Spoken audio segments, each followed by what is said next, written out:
Ça faisait longtemps qu'on n'avait pas fait une petite étude de cas sur la chaîne, une petite critique UX ensemble. Putain de moucheron! Boum! Ça fait un moment que j'avais envie de vous parler du clavier d'iOS et plus précisément de la dictée vocale. Je ne vous fais pas attendre plus, lançons-nous dans le sujet.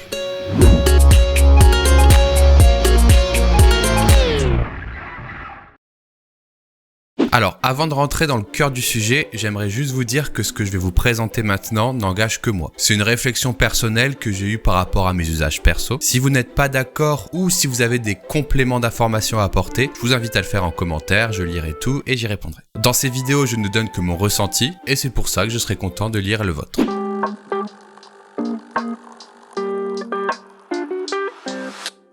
Alors, quel est le problème que j'ai relevé aujourd'hui? Eh bien, quand j'utilise la dictée vocale qui est le petit micro qui permet de dicter du texte à votre téléphone, eh bien, quand j'utilise cette fonctionnalité, il s'avère que c'est dans les moments où je suis un peu embarrassé des mains. Par exemple, si je suis garé en voiture et que mon téléphone est accroché sur le dock, si je suis en train de cuisiner et que je peux pas attraper mon téléphone, si je suis en train de bricoler, vous voyez très bien la situation, je n'ai pas l'occasion de taper, donc j'appuie sur le micro, je dis « j'arrive tout de suite, envoyer ». Voilà. Et Siri le fait pour moi. Ta gueule, Siri.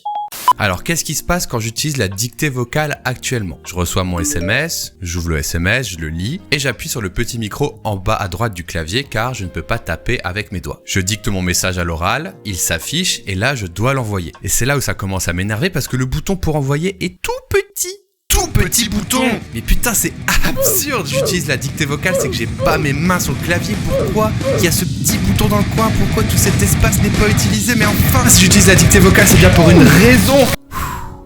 Calmons-nous. Alors, calmons-nous. Si on se pose sur cet écran, quels sont les problèmes identifiés? Alors, la première chose qui me choque, c'est que 40% de l'écran n'est pas utilisé. La zone en rouge ne sert à rien tout du long de mon parcours, ce qui est plutôt absurde. La deuxième chose qui m'embête, c'est que je ne peux pas supprimer du texte sans repasser par le petit bouton clavier qui est en bas à droite. Et pour finir, je l'ai déjà dit auparavant, les zones de touch, aussi bien du bouton envoyer que du bouton clavier, sont très petites comparées à tout l'espace rouge qui n'est pas utilisé. Et c'est pour ça que nous sommes ici. Nous allons voir dans cette vidéo comment régler ces petits problèmes et comment améliorer l'expérience utilisateur, bien sûr.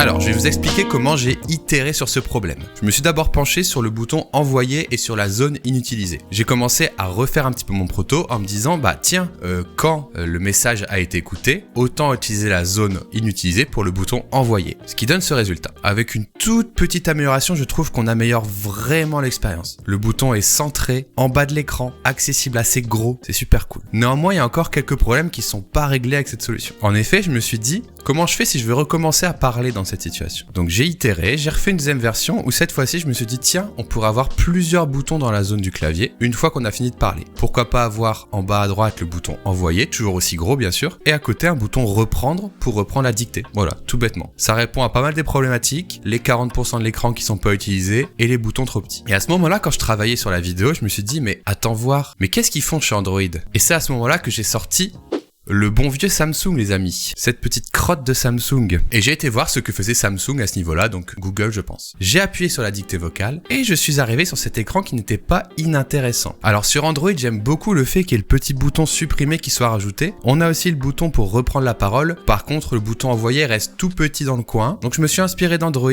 Je me suis inspiré de ma version 2 pour itérer vers la version finale, la version 3 que je vous présente tout de suite. On parle, l'iPhone nous écoute et on a cet écran qui apparaît dans la zone rouge morte où on a du coup au centre un bouton bleu envoyé un peu plus gros que les autres car c'est l'action principale, un bouton micro pour reprendre la dictée sur la gauche et un bouton supprimer pour supprimer le dernier mot sur la droite. Et voilà les amis, ma proposition pour améliorer le clavier d'iOS. Voici ma proposition pour améliorer la dictée vocale sur iPhone.